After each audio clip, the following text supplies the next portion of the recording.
Saudara, kita akan lanjutkan pelajaran kita. Minggu yang lalu kita sedang berbicara mengenai mengalahkan atau mengatasi kepahitan. Nah, jadi pada minggu yang lalu kita sudah mengetahui bahwa betapa kepahitan itu sangat merugikan kita. Jadi kita melihat bahwa minggu yang lalu kita belajar bahwa Tuhan ingin agar kita mengampuni. Karena kepahitan itu sama seperti racun, saudara, di dalam hati kita. Nah, racun itu adalah sesuatu yang kotor, ya. Segala yang kekotoran itu akan attract kuasa kegelapan untuk menyerang kita. Sama saja seperti orang yang sakit hati itu adalah orang yang luka hatinya.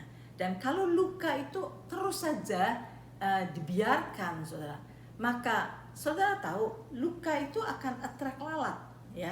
Kalau saudara punya luka yang terbuka, nah luka itu terbuka seperti itu, maka lalat-lalat akan datang dan akan mulai mau tinggal di dekat kekotoran itu, di dekat luka itu. Dan saudara tahu yang disebut lalat itu, saudara tahu iblis disebut the Lord of Lies. Beelzebub itu the Lord of Lies. Jadi saudara-saudara, itu seperti lalat yang akan datang ke wound, ke luka yang terbuka.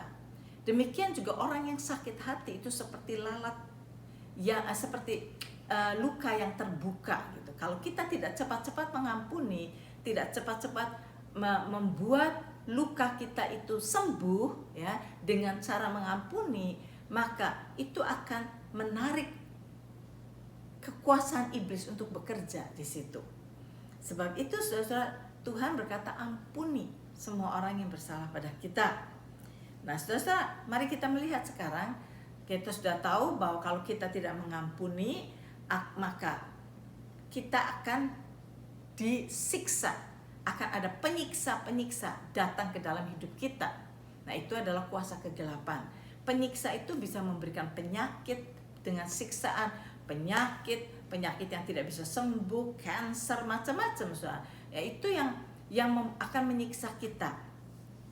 Sekali lagi jangan dibalik. Bukan semua kanker itu karena kita sakit hati, bukan. Tetapi banyak orang yang pahit dan tidak mau membereskan kepahitannya bisa menyebabkan kanker. Karena itu adalah asalnya dari penyiksa. Iblis datang untuk menyiksa orang-orang yang tidak mau mengampuni. Itulah sebabnya kita harus belajar untuk mengampuni. Nah, saudara, Tuhan berkata tadi di dalam Lukas 17 ayat 1, tidak mungkin tidak akan ada penyesatan. Penyesatan itu adalah akan ada orang-orang yang jahat, akan ada orang-orang yang ignorant, akan ada orang-orang yang hidup seenaknya, yang mungkin akan menyakiti kita, akan berbuat salah kepada kita. Itu akan ada, pasti ada. Nah sebab itu saudara, kita harus prepare diri kita untuk bisa let go, ampuni orang yang bersalah kepada kita. Penyesat itu, orang-orang yang hidup seenaknya, orang-orang yang ignoran, itu kita ampuni saja. Nah saudara, kalau kita disakiti, Tuhan ingin agar kita mengampuni. Jangan menyimpan kepahitan itu. Pertanyaannya adalah bagaimana caranya, ya? Bagaimana caranya untuk kita bisa mengampuni? Nah saudara, kalau di dalam perkara mengampuni, saudara, itu bukan perkara bisa atau tidak bisa, tetapi perkaranya adalah mau atau tidak mau, ya. Karena kalau ditimbang dari bisa atau tidak bisa, maka kita akan mempunyai excuse, akan mempunyai alasan bahwa ya orang itu bisa ngampuni karena disakitinya sedikit, tapi saya ini wah luar biasa. Orang yang menyakiti saya, orang yang merugikan saya itu luar biasa sampai terlalu besar, sampai saya tidak bisa mengampuni. Nah kalau perkara bisa atau tidak bisa, kita punya excuse untuk tidak bisa mengampuni. Ya, karena the degree daripada kesalahan orang kepada kita itu beda-beda kan. Nah, tapi Tuhan tidak mau menimbang besar kecilnya dosa orang. Bukan perkara bisa atau tidak bisa, tetapi perkara mau atau tidak mau. Karena saudara, kalau kita mau, Tuhan akan tolong kita. Ya, jadi bukan dengan kekuatan kita, Tuhan akan tolong kita. Nah, bagaimana caranya? Kembali lagi kepada Ibrani pasal yang keempat ayat yang ke-16. Disinilah caranya untuk kita bisa mengampuni kalau kita mau.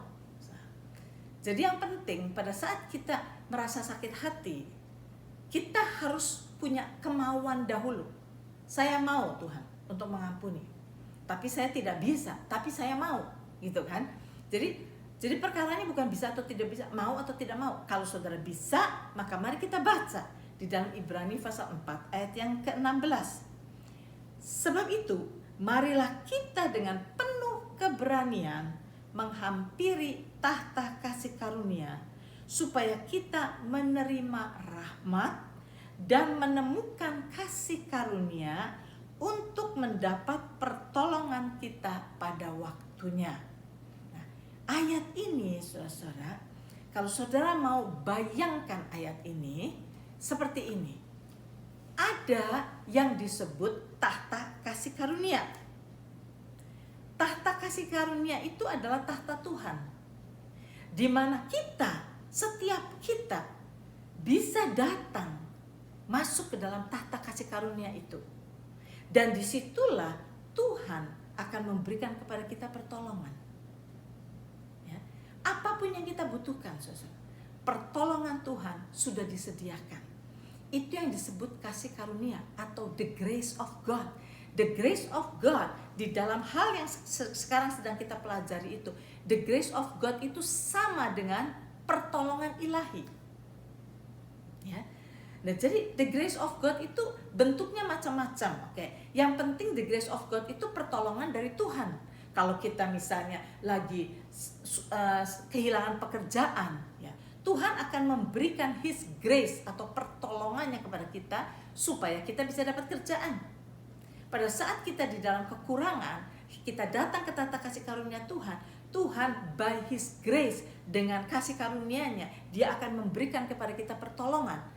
Apapun yang kita butuhkan, kita sedang ketakutan, kita butuh damai sejahtera, kita datang ke tahta kasih karunia Tuhan, maka Tuhan sudah menyediakan grace-Nya atau pertolongannya, pertolongan Tuhan, pertolongan ilahi untuk memberikan kepada kita kekuatan. Jadi apapun yang kita butuhkan, datang saja ke tahta kasih karunia Tuhan. Dikatakan, sebab itu marilah kita dengan penuh keberanian menghampiri tahta kasih karunia, supaya kita menerima rahmat dan menemukan kasih karunia untuk mendapat pertolongan kita pada waktunya. Jadi kalau kita mau datang ke tahta kasih karunia Tuhan, maka Tuhan akan memberikan kepada kita pertolongannya, saudara. Jadi sekali lagi, kalau perkara mengampuni bukan persoalan mau atau bukan persoalan bisa atau tidak bisa, bukan. Ada banyak orang yang berkata tidak bisa. Memang saya bisa bayangkan kalau mereka menghadapi sesuatu yang luar biasa, yang sangat menyakitkan, maka kekuatan manusia tidak bisa mengampuni. Sebab itu bukan perkara bisa atau tidak bisa, tetapi mau atau tidak mau. Kalau kita mau, datanglah ke tahta kasih karunia Tuhan. Begitu kita datang, di situ Tuhan sudah menyediakan pertolongannya. Dan Tuhan berkata, oke, kamu mau mengampuni. I know kamu gak bisa kan? Saya berikan pertolongan, saya berikan kemampuan, saya berikan kekuatan supaya kamu bisa mengampuni. Jadi Tuhan itu sudah menyediakan buat kita pertolongannya di dalam tahta kasih karunia-Nya. Nah, jadi saudara, dari sini kita tahu begitulah caranya untuk kita bisa mengampuni orang. Nah, saudara, saya seringkali, mungkin saudara sudah dengar berkali-kali saya memberikan contoh ini, yaitu mengenai Corrie ten Boom. Ya, saudara lihat filmnya The Hiding Place. Corrie ten Boom orang Belanda yang dia ditangkap oleh Nazi, dan kemudian dia dan papanya dan sisternya yang namanya Betsy bertiga ditangkap. Mereka ditangkap karena mereka menyelamatkan atau menyembunyikan orang-orang Yahudi supaya tidak dibunuh oleh orang-orang Nazi. Nah, akhirnya ketahuan dan mereka bertiga dimasukkan penjara, dan di sana mereka mendapat siksaan. Papanya disiksa, papanya mati, dan kemudian Betsy kakaknya juga disiksa di sana, dan Corey bisa melihat siapa yang menyiksa dia. Akhirnya sisternya juga meninggal, tetapi dia sendiri akhirnya bisa keluar dari penjara. Dan dia keluar dari penjara, saudara-saudara, dia juga itu suatu miracle, nggak tahu kenapa dia bisa dikeluarkan. Dan akhirnya sudah dia menjadi penginjil, dia berkhotbah di mana-mana. Satu hari dia sedang berkhotbah di Jerman, dan dia sedang ada di satu gereja, dan dia sedang berkhotbah mengenai pengampunan. Pada waktu selesai berkhotbah, karena dia sebagai guest speaker, banyak orang datang kepada dia, ingin salaman sama dia, ingin berbicara kepada dia. Dan pada saat orang-orang datang itu, tiba-tiba ada seorang laki-laki yang datang kepada dia mengulurkan tangannya. Dan dia berkata, Corey, saya dengar khotbah yang engkau berikan. Dan dia bilang, saya mau minta ampun. Pada waktu Corey melihat orang itu, ternyata itu adalah the guard yang menyiksa Betsy. Sampai Betsy itu meninggal, mati di sana. Dan ini guardnya yang menyiksa. Nah, sekarang sudah bisa bayangkan, kalau saudara berkata, saya punya kepahitan sama orang karena dia gosipin saya punya kepahitan pada orang karena dia memfitnah saya punya kepahitan sama orang karena dia nipu uang saya sekian juta, karena ini. Nah, saudara bandingkan saudara, apa yang saudara sudah dirugikan oleh orang, disakiti oleh orang, dengan apa yang Corey hadapi. Dia melihat sisternya disiksa, dan sekarang orang yang menyiksa sisternya datang meminta ampun pada dia. Bagaimana saudara caranya untuk mengampuni? Jelas sekali, sebagai manusia dia tidak bisa mengampuni. Kalau perkara bisa atau tidak bisa, dia tidak bisa mengampuni. Dia sangat mengasihi sisternya itu, Betsy namanya. Dia sangat mengasihi, dan Betsy sudah mati sekarang. Dan ini yang menyiksa Betsy. Nah, saudara bisa bayangin, dalam keadaan gitu saya dengarkan kesaksian Corrie ten Boom di 700 Club. Dan dia katakan pada saat itu dia sudah berkhotbah mengenai pengampunan, dan dia harus mengampuni, kan saudara-saudara. Sekarang bukan perkara bisa atau tidak bisa, tetapi mau atau tidak mau. Dan tangan guard itu diulurkan kepada dia. Dengan kata lain, kalau engkau pegang tangan saya, berarti engkau mengampuni saya. Nah, sekarang keputusan ada pada Corey. Apakah dia mau memegang tangan daripada guard itu atau tidak? Nah, sekarang sudah Corey harus mengampuni. Dia sudah berkhotbah mengenai pengampunan. Sebab itu pada saat dia pegang tangan daripada guard itu, dia hanya bisa menjerit kepada Tuhan, Tuhan tolong.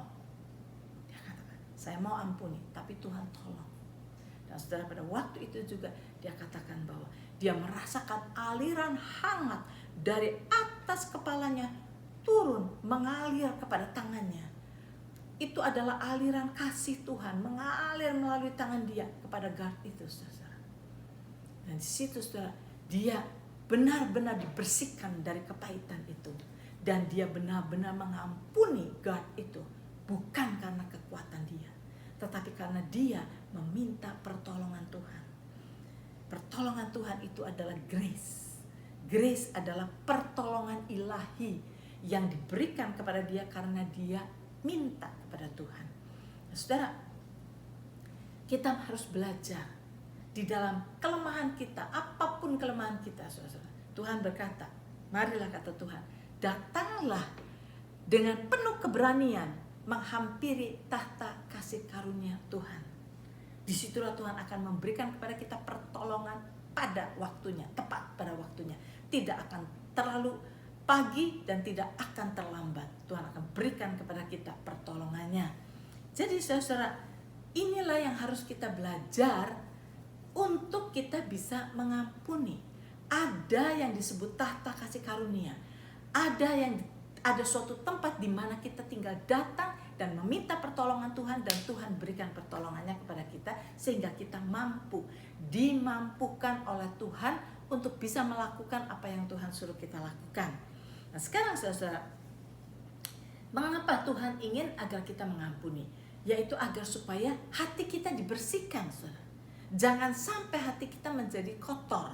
Kalau kita tidak mau mengampuni, berarti kesalahan orang yang orang lakukan kepada kita, kita simpan di dalam diri kita.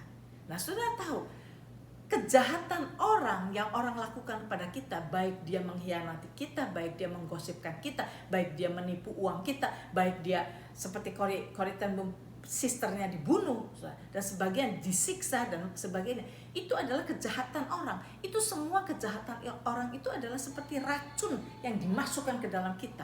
Nah sekarang it's up to us, apakah kita mau pegang itu semua dan kita mau masukkan ke dalam hati kita, atau kita mau buang. Itu adalah keputusan kita. Kalau kita mau buang, saudara, Tuhan berikan jalan, ada pertolongan ilahi yang disediakan buat kita. Tinggal kita minta pada Tuhan. Tuhan, saya mau buang ini Tuhan. Saya mau buang, saya mau ampuni ini Tuhan. Tolong saya. Berikan pada saya kemampuan untuk mengampuni. Nah saudara, Tuhan akan tolong. Ya, tapi kalau saudara mengambil keputusan, no, saya tidak mau mengampuni. Berarti saudara simpan racun itu di dalam hati saudara. Dan saudara tahu, kalau saudara simpan racun di dalam hati saudara, apa akan jadinya? Racun itu akan merusak tubuh saudara, itu kan? Nah inilah yang dikatakan bahwa kalau kamu tidak mengampuni, maka kamu akan disiksa oleh penyiksa-penyiksa. Sekali lagi, kejahatan orang yang kita simpan itu seperti sampah. Sampah akan attract lalat. Lalat itu adalah iblis sendiri. Beelzebub, the Lord of Flies. Artinya Beelzebub itu the Lord of Flies. Nah, kalau itu luka hati kita, penuh sampah hati kita, itu akan attract lalat. Dan iblis akan bekerja di dalam kita. Itulah iblis yang bisa memberikan penyakit, memberikan ketakutan, kemarahan, sakit hati, kepahitan, yang membuat kita tidak bisa tidur, yang membuat kita jengkel terus, yang membuat kita very critical, yang membuat kita sedih, yang membuat kita sakit-sakitan dan sebagainya. Itu adalah algojo yang akan menyiksa kita. Dan itu semua disebabkan karena kita biarkan sampah itu ada di dalam diri kita. Nah, selain itu saudara, bukan hanya kita akan mempunyai sampah dan iblis akan punya landasan di dalam diri kita untuk melakukan kejahatannya. Yes, itu betul, tetapi bukan hanya itu. Kalau kita saudara, punya kepahitan itu kalau kita tidak bereskan, itu akan nular kemana-mana. Nah mari kita lihat, ada ayatnya saudara, di dalam Ibrani pasal 12 ayat yang ke-15. Ibrani pasal 12 ayat yang ke-15 dikatakan begini. Jagalah supaya jangan ada seorang pun menjauhkan diri dari kasih karunia Allah, agar jangan tumbuh akar pahit yang menimbulkan kerusuhan dan mencemarkan banyak orang. Nah, di sini. Jadi begini. Kalau dibilang jagalah supaya jangan ada seorang pun menjauhkan diri dari kasih karunia Allah. Nah, kasih karunia kan pertolongan ilahi kan. Jangan menjauhkan diri dari pertolongan ilahi. Berarti kalau kita ada di dalam kepahitan, jangan kita bilang, saya gak mau ngampuni. Tuhan bisa tolong kamu. Saya tidak mau pertolongan Tuhan. Saya ambil keputusan, saya tidak mau mengampuni. Nah, itu berarti kita menjauhkan diri dari tata kasih karunia, dari kasih karunia Allah, pertolongan Tuhan yang akan memampukan kita untuk mengampuni. Kita tidak mau, kita tolak itu. Kita menjauhkan diri dari kasih karunia Allah. Nah, kalau kita menjauhkan diri dari kasih karunia Allah, berarti kepahitan itu akan ada pada kita terus kan? Ya, ada di sini terus kan? Dan Tuhan katakan, kalau kita membiarkan kepahitan itu ada di sini terus, maka katanya akan tumbuh akar pahit di dalam kita yang menimbulkan kerusuhan dan yang mencemarkan banyak orang. Maksudnya apa, saudara-saudara? Sudah terjadi, sudah banyak. Coba saudara lihat, seseorang yang tersinggung, ya, marah kepada seseorang. Mungkin dia disakiti, mungkin dia digosipkan, mungkin dia apa, dia sakit hati. Nah, begitu dia sakit hati, dia tidak mau mengampuni. Ya, diberitahu, ampunilah, sudah, ampuni, dia nggak ngerti, enggak. Nah, kemudian sudah di dalam sakit hati itu, dia mulai pergi kepada teman-temannya. Nah, ini terutama di dalam gereja. Cerita, kamu tahu nggak si Anu? Si Anu tuh jahatnya begini. Kemudian kita bilang kepada si B, kamu tahu nggak si Anu itu begini? Kita bilang kepada si C, kamu tahu nggak si Anu? Nah, saudara, inilah racun di dalam diri kita sebarkan kepada A, kepada B, kepada C, kepada D, sehingga menimbulkan kerusuhan di dalam tubuh Kristus, mencemarkan seluruh tubuh Kristus. Terjadilah permusuhan, ketidakpercayaan satu dengan yang lain. Ya, terjadi. Itu menimbulkan kerusuhan. Dari satu orang yang tidak mau membereskan kepahitannya, racun itu dia sebarkan ke sini, sebarkan. Akhirnya ini benci dia, ini cerita pada orang lain, saya dibenci sama dia, kemudian jadi ngawur, semuanya ribut, sudah nggak karuan. Kenapa? Karena satu orang tidak mau membereskan hatinya, menjadi bitter dan membiarkan racun ada di dalamnya. Sebab itu Tuhan bilang, jangan menjauhkan diri dari kasih karunia Allah. Kasih karunia Allah itu disediakan, the grace of God itu disediakan kepada kita untuk menolong kita bisa melakukan firman Tuhan seperti yang Tuhan inginkan. Karena saudara, ini semua firman Tuhan yang diajarkan kepada kita, ya, dan melalui khotbah untuk mengampuni, untuk mengasihi, untuk melayani, untuk segala macam gitu kan, saudara. Itu kita nggak bisa lakukan dengan kekuatan kita sendiri. Biarpun kita mungkin punya kemampuan untuk melayani, tetapi mungkin kita malas, mungkin kita pikir who care, kenapa mesti saya melayani dia bisa sendiri dan sebagainya. Kita manusia itu sudah punya selfishness di dalam diri kita. Sebab itu segala macam yang Tuhan ajarkan pada kita itu impossible untuk kita mau lakukan dengan rela. Sebab itu Tuhan sediakan His grace, pertolongannya, pertolongan ilahi. Nah, kalau kita mau embrace the grace of God, pertolongan Tuhan, maka kita akan bisa melayani dengan sukacita, kita akan bisa menolong orang dengan sukacita, kita bisa memberikan waktu kita dengan sukacita, kita bisa mengampuni dengan sukacita. Semuanya kita mampu lakukan. Segala apa yang Tuhan suruh kita lakukan, kita mampu lakukan. Tetapi kalau kita tidak mau dekat-dekat dengan kasih karunia Tuhan, tidak mau kalau kita menjauhkan diri dari kasih karunia Tuhan, maka kita sama dengan orang dunia, tidak punya apa-apa, tidak punya kuasa untuk melakukan apa-apa. Sebab itu saudara, kita harus belajar untuk datang ke tata kasih karunia Tuhan. Tuhan sudah ready untuk menolong kita, asal kita mau datang kepada Dia. Saudara, jadi Tuhan berkata, kalau kita tidak membereskan diri kita, kita bisa menjadi orang yang mencemarkan banyak orang. Di dalam gereja seringkali terjadi seperti itu, saudara. Permusuhan satu dengan yang lain. Karena apa? Karena mula-mulanya ada satu orang yang bitter, pahit hatinya, dan tidak mau membereskan, tidak mau minta pertolongan Tuhan, dan terus dendam. Akhirnya merusak banyak orang. Itu, saudara. Jadi kita lihat akibat kepahitan itu, ya, kalau kita tidak mau ampuni, itu masuk ke dalam hati kita. Hati itu adalah the core daripada hidup kita. Hati itu menjadi kotor. Ya. Kalau hati menjadi kotor, itu akan menyebar kepada jiwa kita, pikiran kita, emosi kita, kepada kehendak kita, itu menjadi kritikal. Jiwa kita penuh dengan kritik, jadi kita menghakimi orang dan sebagainya. Jiwa kita dikotori, dan emosi kita cepat marah, emosi kita cepat tersinggung, emosi kita cepat, itu semua ada di dalam jiwa, saudara. Gara-gara hati yang kotor itu ke jiwa kita, emosi kita jadi cepat marah, jadi benci, jadi segala macam, itu semua ada di emosi. Oke, dan kemudian pikiran kita penuh dengan penghakiman dan sebagainya.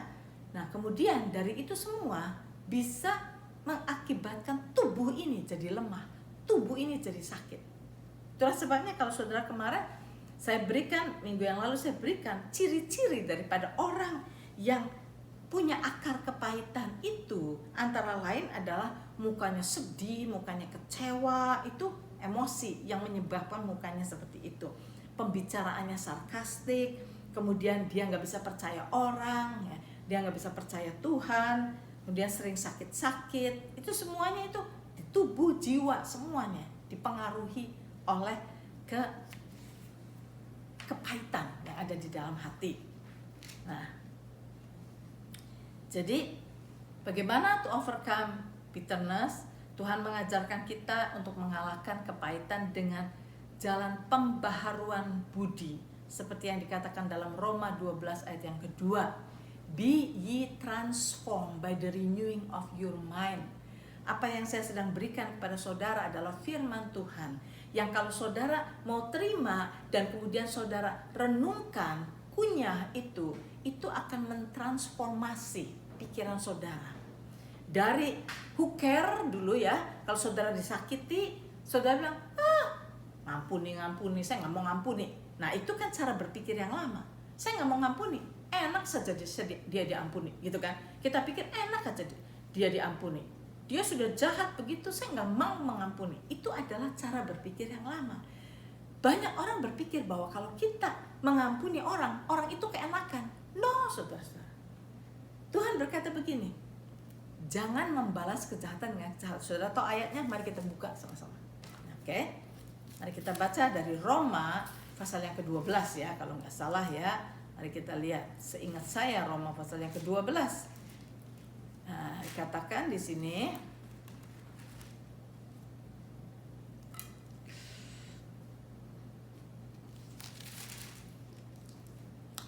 ayat yang ke-19.